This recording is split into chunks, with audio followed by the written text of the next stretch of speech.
आज इस देश के अंदर एक वीआईपी कल्चर हो गया है। हम चाहते हैं ये सारा वीआईपी कल्चर खत्म हो। ये इतने बड़े बड़े घरों में रहते हैं, क्यों रहते हैं? इस पार्टी से जो जो नेता जीत के आएंगे, जो जो लोग जीत के आएंगे, वो बड़े बंगले नहीं लेंगे। आप लोगों के इलाके से कोई आदमी जीता, वो आप लोगों के बीच में ही रहेगा, अपने मकान में रहता रहेगा, जहाँ रह रहा था वहीं रहेगा।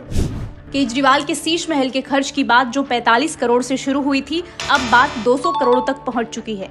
126 करोड़ का खर्च तो सीएम आवास के बगल के 8 घरों को खाली करवाने और उसमें रहने वाले अधिकारियों को दूसरी जगह शिफ्ट करने में खर्च की गई। वहीं 45 करोड़ रुपए घर के रेनोवेशन पर, जिसमें से 3 करोड़ रुपए से ज्यादा वियतनाम से मंगवाए गए मार्बल पर, 97 लाख रुपए पर्दे पर, 40 लाख की अलमारी, 63 लाख के 2 किचन, 20 लाख के कारपेट, 15 करोड़ बाथरूम एसेट्स पर, 1.25 करोड़ रुपए सीढ़ियों पर, इसी तरह अनगिनत खर्चे हैं। तो भाई कुल मिलाकर बात यह है कि केजरीवाल साहब आए थे वीआईपी कल्चर खत्म करने और खुद वीआईपी कल्चर के ब्रांड एम्बेसडर बन गए। हालांकि हम ये भी नहीं कह सकते कि ये पूरा फाइनल खर्च है, क्योंकि अभी तक केजरीवाल ने अपने शीश महल में मीडिया कर्मियों को एंट्री की इजाजत तक नहीं दी थी और न ही पीडब्ल्यूडी विभाग को खर्चों का ब्यौरा लेने की अनुमति थी। लेकिन अब जब घर खाली करना पड़ा तो केजरीवाल के नवाबी शौक का कच्चा छिट्टा खुल रहा है और इसी बहाने दिल्ली वालों को पता चल रहा है कि उन्हें छोटी सी फ्रीबी का लॉलीपॉप देकर केजरीवाल ने कितना बड़ा ठगा है। अब पीडब्ल्यूडी विभाग ने केजरीवाल के शीश महल में रखे सामानों की पूरी लिस्ट जारी की है, जिसमें कॉफी मशीन से लेकर चिमनी तक,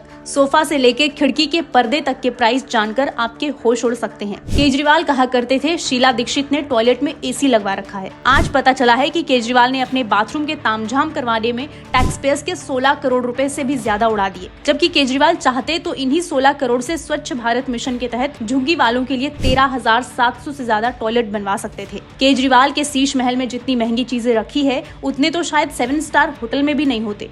चलिए माना जा सकता है कि दिल्ली सीएम के घर पर दिग्गज लोग आते जाते रहते हैं, उस हिसाब से सुख सुविधा से लैस होनी चाहिए। लेकिन ऐसी कैसी सुख सुविधा जो 200 करोड़ रुपए खर्च करके ही मिलती है? ये सुविधा के नाम पर दिल्ली वालों के भरोसे के मुंह पर एक ऐसा तमाचा है जो उन्होंने एक ऐसे इंसान पर भरोसा किया था जो इंडिया अगेंस्ट करप्शन की बात करके आमरण अनशन की नौटंकियां किया करता था। ये केजरीवाल के सत्ता मोह का वो बंगला है जिसे केजरीवाल को जब छोड़ना पड़ा तो 12 लाख के कमोड भी उठा कर ले गए। कोई आम कमोड नहीं, बल्कि स्मार्ट फीचर्स से लैस था, जैसे automatic sensor, water sensor, light और पता नहीं क्या क्या। केजरीवाल और उनके मंत्रियों के नवाबी शौक कहाँ किसी से छिपे हैं। जेल के अंदर केजरीवाल के मंत्री रेपिस्ट से मसाज करवाते दिखे और जेल के बाहर केजरीवाल 4 लाख के प्रीमियम मसाज चेयर पर आराम फरमा रहे थे। क्या इन 4 लाख में सरकारी स्कूल के बच्चों को किताबें खरीद कर नहीं दी जा सकती थी? लेकिन केजरीवाल ने मासूम बच्चों को एक किताब तक के लिए तरसाए रखा और अपनी मसाज करवाते रहे। केजरीवाल के शीश महल के लिविंग रूम में रखे recliner sofa, TV, loudspeaker, smart lighting, खिड़की के पर्दे का कुल खर्च 12 करोड़ 27 लाख 20 हजार रुपए है। केजरीवाल चाहते तो इन्हीं 12 करोड़ रुपए से लगभग 800 से ज्यादा गरीबों के लिए आवास बनवा सकते थे। लेकिन केजरीवाल ने न सिर्फ सीएम आवास को शीश महल में तब्दील किया, बल्कि 5 एकड़ सीएम आवास कॉम्प्लेक्स को बढ़ाकर लगभग 8 एकड़ कर दिया। आप सोचिए, इतनी जो जगह शीश महल के लिए बढ़ाई गई, केजरीवाल चाहते तो 200-300 बेड का एक अस्पताल खोल सकते थे, जो कि उन्होंने अपने कार्यकाल में एक भी नहीं खोला, जबकि दिल्ली को इसकी बेहद जरूरत है। इन 10 साल में असल में दिल्ली का विकास नहीं, उनके पूर्व सीएम का विकास हुआ है। लेकिन 10 साल बाद ना जाने ये किस मुंह से जनता से वोट मांग रहे हैं। देखा जाए तो केजरीवाल ने अपनी सारी शर्म उसी 12 लाख के टॉयलेट में फ्लश कर दिया है। शराब के नशे में अपने सारे वादे भूल गए हों।